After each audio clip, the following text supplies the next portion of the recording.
untuk menyelidiki kemungkinan hubungan antara insiden yang terjadi dengan Tupac Shakur dengan Sean Diddy Combs. Karena mungkin dia akan menargetkanku, seperti Kip D, targetlah dia. Kanye West itu pengen menyelamatkan Taylor Swift, makanya melakukan. Hello everyone, I'm Sulkim and welcome back to my YouTube channel. Guys yang lagi nonton, gimana kabarnya hari ini? Apakah dalam kondisi yang baik saja? Atau mungkin sebaliknya nih, lagi dalam kondisi enggak baik aja ya guys? Lagi banyak masalah atau bagaimana nih? Apapun yang terjadi, kalian gak boleh menyerah ya guys. Ayolah semangat. Fighting. By the way, dalam video kali ini kita bakal bahas tentang update informasi soal selebriti Hollywood. Dan langsung aja kita mulai dari topik pertama. Di topik pertama kita bakal bahas tentang bagaimana keluarga dari Tupac Shakur yang menyewa penyidik untuk menyelidiki kemungkinan insiden yang terjadi dengan Tupac Shakur dengan P. Diddy. Lantas, bagaimanakah informasi selengkapnya? Yuk mari kita kulik bareng-bareng. Untuk pertama, kita kenalan dulu ya dengan Tupac Shakur. Siapakah dia? Nah, buat teman-teman yang belum kenal, Tupac Shakur ini adalah salah satu artis terlaris sepanjang masa. Dia berkarir sebagai seorang rapper dan juga aktor. Dia memulai karir musiknya sebagai seorang rebel dengan tujuan untuk mengartikulasikan kesulitan dan ketidakadilan yang dialami oleh banyak orang Amerika kulit hitam. Dan setelah dia meninggal, dia menjadi ikon yang melambangkan perjuangan mulia. Tupac yang hanya merilis 4 album sepanjang hidupnya telah memiliki 21 album atas namanya. 10 diantaranya telah memperoleh sertifikasi platinum, multi-platinum, ataupun diamond. Dan hingga Juli 2023, Recording Industry Association of America menempatkan Tupac sebagai artis terlaris ke-45 sepanjang masa berdasarkan angka penjualan album dan juga streaming. Selain itu, menurut Forbes, lebih dari 75 juta rekaman Tupac telah terjual hingga saat ini. Oke, lantas apakah yang terjadi dengannya? By the way, ini cerita singkat aja ya guys, nggak panjang banget. Ini udah aku persingkat aja. Jadi untuk Tupac Shakur itu meninggal dunia di usianya yang ke-25 tahun. Beliau meninggal usai ditembak di jalan di Las Vegas pada September 1996. Pada kala itu, sang rapper sedang duduk nih di kursi penumpang di dalam mobil BMW hitam milik dari salah seorang pendiri Death Row Records, yakni Marion Knight. Marion atau Suge Knight sendiri juga diketahui berada di dalam mobil tersebut pada kala insiden itu terjadi, dan ia juga disebutkan terluka nih guys dalam insiden tersebut. 6 bulan setelah kematian Tupac, rival rapnya di East Coast yakni Notorious Big terbunuh nih guys dalam penembakan di Los Angeles, dan misteri kematian mereka yang belum terpecahkan saat ini menimbulkan banyak teori dan juga berita utama sejak saat itu. Lantas, siapakah yang menjadi tersangka dalam kasusnya Tupac? Jadi guys, pada tanggal 29 September 2023 lalu, polisi menangkap Duane Davis alias Kip D. Davis. Ia sendiri diketahui merupakan anggota geng Southside Compton Crips. Duane Davis sendiri itu didakwa dengan satu tuduhan pembunuhan sehubungan dengan penembakan yang menewaskan rapper Tupac Shakur. Menurut keterangan kepolisian nih guys, Davis itu menjadi satu-satunya tersangka yang masih hidup dalam kasus ini. Duane Davis sendiri mengklaim bahwa dirinya nggak bersalah atas semua tuduhan yang diarahkan kepadanya. Pembelaan itu ia sampaikan di persidangan di pengadilan Las Vegas pada November 2023 yang lalu. Di sisi lain nih, pihak kepolisian Metropolitan Las Vegas juga sempat melayangkan surat perintah penggeledahan pada bulan Juli tahun lalu di rumahnya istri Davis, yakni Pamela Clemens, dan itu adalah sebagai bagian dari penyelidikan. Dari rumah itu, penyidik menyita beberapa komputer, laptop, iPad, serta peluru kaliber. Davis sendiri juga sempat menyatakan pembelaan melalui memoirnya yang berjudul Compton Street Legend 2019. Dalam buku itu, Davis menuliskan bahwa keponakannya, yakni Orlando Anderson, adalah pihak yang menembak Tupac Shakur sampai meninggal. Namun, Deputi Jaksa Mark DiGiacomo mengatakan guys bahwa Davis adalah komandan di lapangan, pengendali juga, dan dia disebut sebagai perancang kematiannya Tupac Shakur, dan ia bukanlah sekedar penonton. Di sisi lain, Anderson juga selalu membantah nih guys bahwa dirinya melakukan penembakan, dan dia kemudian meninggal pada tahun 1998 dalam kasus penembakan geng lainnya. Alright, itu adalah tentang bagaimana Duane Davis yang didakwa. Lantas, apa ya kaitannya dengan P. Diddy? Kenapa P. Diddy kayak dicurigai dalam kasus ini? Apa yang terjadi? Nah guys, untuk hal ini mungkin ada beberapa alasan ya. Namun, di sini itu ada salah satu hal yang baru-baru ini semakin membuat netizen menjadi curiga dengan kaitannya P. Diddy. Jadi ya guys, perlu kalian ketahui nih, bahwa sebelum insiden itu, atau 2 tahun sebelum dia meninggal nih, Tupac itu juga pernah disergap dan juga ditembak ditembak 5 kali selama perampokan yang terjadi pada November 1994. Kemudian dalam sebuah wawancara dengan majalah Vibe pada April 1995 ditunjukkan nih bagaimana wawancara dari sang rapper saat ditanyai tentang kemungkinan keterkaitan Diddy dengan serangan tersebut. Seperti yang dilaporkan oleh Mirror, Tupac mengatakan seperti ini guys. Itu urusanku dan dia, dan hanya dia yang tahu. Dan pada hari penyekapannya ya guys, Tupac itu telah berencana untuk tampil dalam lagu Little Shawn, tetapi memiliki keraguan mengenai keselamatannya sebelum memasuki Quad Studios. Namun di saat mereka berjalan menuju ke gedung, ada seseorang yang berteriak dari atas studio. Dia mengatakan bahwa itu adalah Little Caesar, pendamping Biggie, dan dia adalah teman baiknya. Dan begitu dia melihatnya, semua kekhawatirannya kayak menghilang gitu guys. Dan meskipun merasa tenang, suasana lantas berubah drastis nih guys bagi Tupac dan juga rombongannya. Di saat mereka memasuki gedung, saat mendekati lift, ia itu kayak bertemu dengan sekelompok pria yang awalnya dia pikir terkait dengan Biggie, tetapi situasinya lalu berubah dan menjadi bahaya. Di saat dirinya menekan tombol lift dan berbalik, saat itulah nih guys, orang-orang itu keluar dengan senjata dan pada akhirnya dia menderita 5 luka tembak. Tupac lantas mengatakan bahwa dirinya curiga dengan bagaimana reaksi dari Combs dan juga Biggie Small setelah ia diserang tak ada yang mendekatinya. Sambil mengenang momen di saat ia memasuki studio setelah insiden tersebut, Tupac mengatakan nih guys bahwa ia memperhatikan gak ada yang melihatnya. Selain itu, Andre Harrell juga nggak mau nih menatapnya. Dia mengungkapkan bahwa dirinya sudah makan malam dengannya selama beberapa hari terakhir. Sementara itu, Papi juga berdiri di belakangnya. Ia kenal dengan P. Diddy.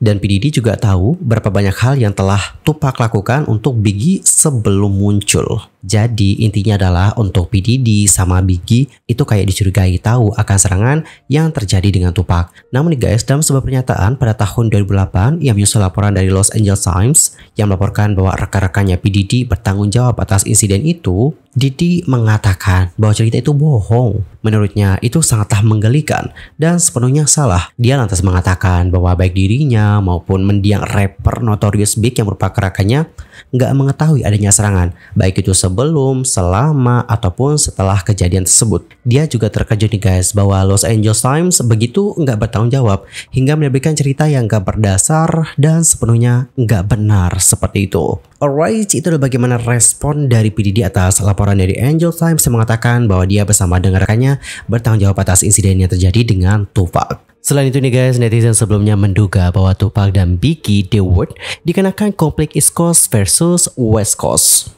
FYI untuk P. Diddy, Jay-Z hingga The Notorious Big itu masuk ke dalam East Coast. Sementara itu nih, kalau Tupac Shakur, Dr. Dre, hingga Snoop Dogg itu berasal dari West Coast. Dan seperti lansir dari shpr.id, persaingan antara dua kubu ini, yaitu East Coast versus West Coast, itu sempat memanas loh guys. Tapi sekarang udah damai ya. Panasnya persaingan mereka pun bisa dibuktikan lewat lagu-lagu yang mereka rilis. Salah satunya adalah lagu yang bertajuk Hit 'Em Up miliknya Tupac.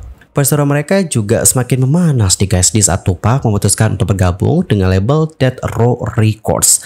Konon perseteruan itulah yang membuat netizen curiga menjadi penyebab dari kematian Tupac dan juga Biggie. Salah satu lagu Biggie yang berjudul Husha Ya itu juga sempat menimbulkan kontroversi nih guys. Sebab lagu tersebut dirilis beberapa bulan setelah insiden penembakan pertama dari Tupac Shakur. Namun pada kala itu mendiam Biggie menyangkal nih guys bahwa lirik Husha Ya itu terinspirasi oleh serangan yang dialami oleh Tupac Shakur pada kala itu. Di sisi lain ada lagu Eminem nih guys yang berjudul Kid Shot, yang mana untuk lagu ini sebenarnya ditujukan pada Machine Gun Kelly. Namun meskipun demikian ada lirik di lagu tersebut yang dituding menyinggung tentang hubungan P. Diddy dengan kematiannya Tupac Shakur. Adapun untuk lirik yang masukkan adalah seperti ini, dapat dibaca ya guys. Tapi Kels ini namanya Kelly berarti ya, Machine Gun Kelly. Hari ketika kamu mengeluarkan lagu hit adalah hari ketika Diddy mengakui bahwa dia mengeluarkan lagu hit yang membuat Pac terbunuh. Namun nih guys, untuk rapper itu menambahkan di akhir lagu dengan mengatakan seperti ini. Dan aku hanya bermain Diddy, kau tahu aku mencintaimu.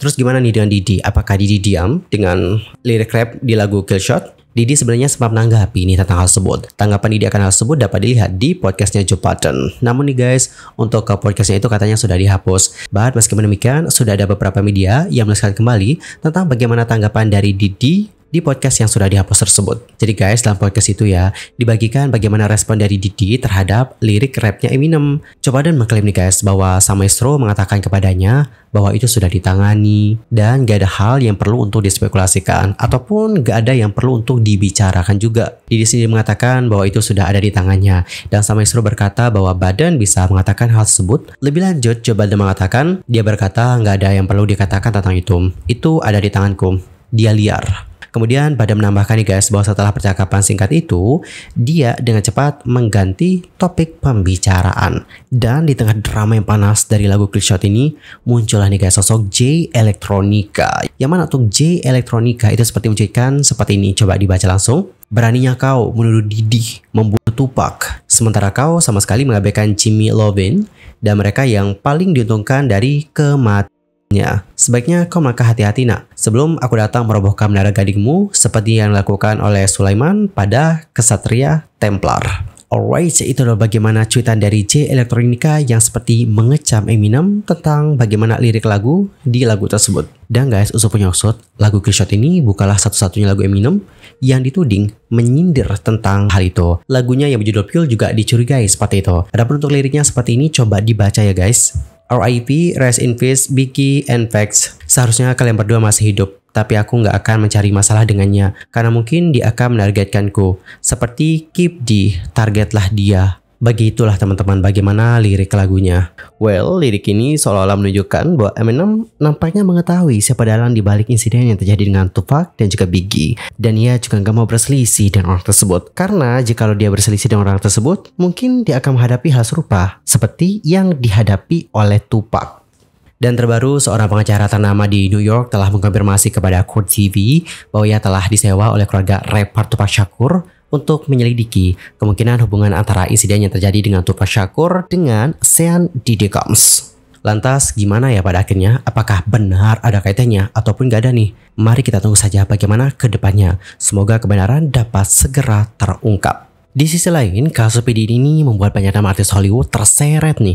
Salah satunya adalah Beyonce dan sang suami yang bernama Jay-Z yang diketahui berteman dengan P. Diddy. Dan makanya guys, sekarang ini viral loh tentang tren yang menunjukkan orang-orang ketika mereka mau nulis skripsi, terus ketika mereka dapetin peringkat yang tinggi atau sebagainya, mengucapkan terima kasih kepada Beyonce. Lantas kenapa sih bisa muncul tren seperti ini? Apa penyebabnya? Singkat saja nih guys, beberapa pekan terakhir itu banyak banget nih rumor-rumor yang muncul soal Beyonce. Salah satu rumor yang muncul adalah tentang Beyonce yang diduga kayak menguasai Hollywood, baik itu di depan ataupun di belakang layar. Bahkan nama Beyonce sempat dikaitkan loh dengan mendiang Aaliyah, Left Eye, dan juga Michael Jackson. Dan semuanya dikarenakan lagu J. Cole yang bertajuk She Knows. Hal lain yang menjadi perbincangan di sosial media adalah soal Beyonce dan juga Grammy. Netizen memperhatikan bahwa beberapa nominasi yang menang atas nama Beyonce menyebutkan nama Beyonce ketika mereka menang. Netizen pun atas memberikan beberapa cuplikan nih guys ketika para pemenang mention nama Beyonce.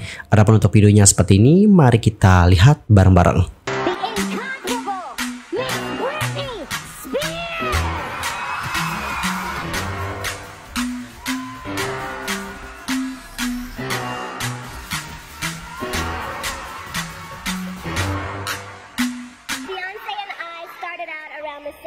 And just like all of her fans, I fell in love with her. The first time I saw her, from her singing to dancing to acting, she can do it all. She's a triple threat and one of the most talented people I've ever seen.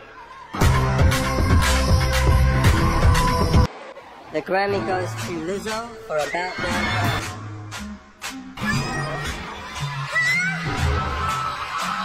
She knows. Beyonce. Woo. She knows. You changed my life. You sang that gospel medley, and the way you made me feel, I was like, I want to make people feel this way with my music. So thank you so much. You clearly are the artist of my life.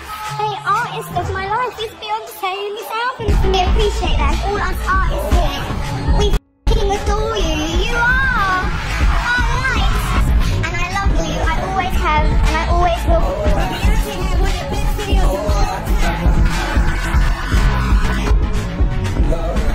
Well, jadi seperti itulah bagaimana videonya. Bahkan di video terakhir tadi itu menunjukkan tentang bagaimana Kanye West yang kayak memotong speechnya Taylor Swift lalu kayak mention nama Beyonce. By the way, sekedar informasi, perilaku dari Kanye West ini itu menjadi salah satu skandal di VMA. Pada kala itu, Taylor Swift dinominasikan dalam satu kategori, yakni video terbaik oleh artis wanita dengan lagunya yang berjudul You Belong With Me, dan bersaing nih guys dengan lagunya Beyonce untuk MV dari lagu Single Ladies. Dan Taylor Swift memenangkan penghargaan tersebut. Taylor pun naik dong ke atas panggung dan juga menyampaikan speechnya atau pidatonya. Namun pada saat itulah Kanye bangkit dari tempat duduknya di barisan depan, terus bergegas ke panggung dan mengambil mikrofon dari tangannya Taylor. Lalu Kanye mengatakan, "Yo Taylor, aku sangat senang untukmu, aku akan membiarkanmu menyelesaikannya. But Beyonce punya salah satu video terbaik sepanjang masa, salah satu video terbaik sepanjang masa." Dan pada kali itu banyak banget yang mengkritikannya karena yops, itu merupakan sangat nggak sopan banget ya guys. Kayak why you maju gitu ke atas panggung terus motong pembicaraan orang dan ngasih pujian ke artis lain. Why? Menurut aku itu adalah salah satu tindakan yang sangat disrespectful banget dan nggak bisa dibenarkan sampai kapanpun menurut aku secara pribadi ya. Karena itu jelas-jelas sangatlah nggak sopan. I mean like meskipun menurut kamu that was the best from the best lah ya, you kan gak bisa kayak gitu juga. Karena yang terbaik menurut kita bukan berarti terbaik juga buat orang lain. Jadi gak heran sih kalau pada kali itu banyak banget yang memberikan kritikan kepada Kanye West. Namun sekarang malah lucu nih teman-teman. Ada yang mengatakan bahwa sebenarnya Kanye West itu pengen menyelamatkan Taylor Swift, makanya melakukan hal seperti itu. But one more time, itu hanyalah pemikiran-pemikiran dari beberapa netizen saja. Dan kita sebenarnya nggak tahu juga kenapa untuk beberapa selebriti yang memenangkan penghargaan mention nama Beyonce. Siapa tahu bahwa mereka melakukan hal tersebut ya dikarenakan keinginan mereka sendiri dan secara tulus ingin menyebut nama Beyonce dan ngucapin terima kasih atas beberapa hal seperti mereka sampaikan dalam pidato mereka. And how about your opinion for this theory? Apakah menurut kalian teorinya sangat berlebihan, terlalu jauh, atau bagaimana nih guys? Antar komen ya di kolom komentar. Anyway, cukup sekian untuk hari ini dan aku mohon maaf ya guys kalau ada kesalahan, baik itu dalam ucapan, sikap, tindakan, and everything. I'm so sorry dan mungkin ada misinformation, mohon koreksinya. Sampai jumpa semuanya dan selamat beraktivitas. Goodbye.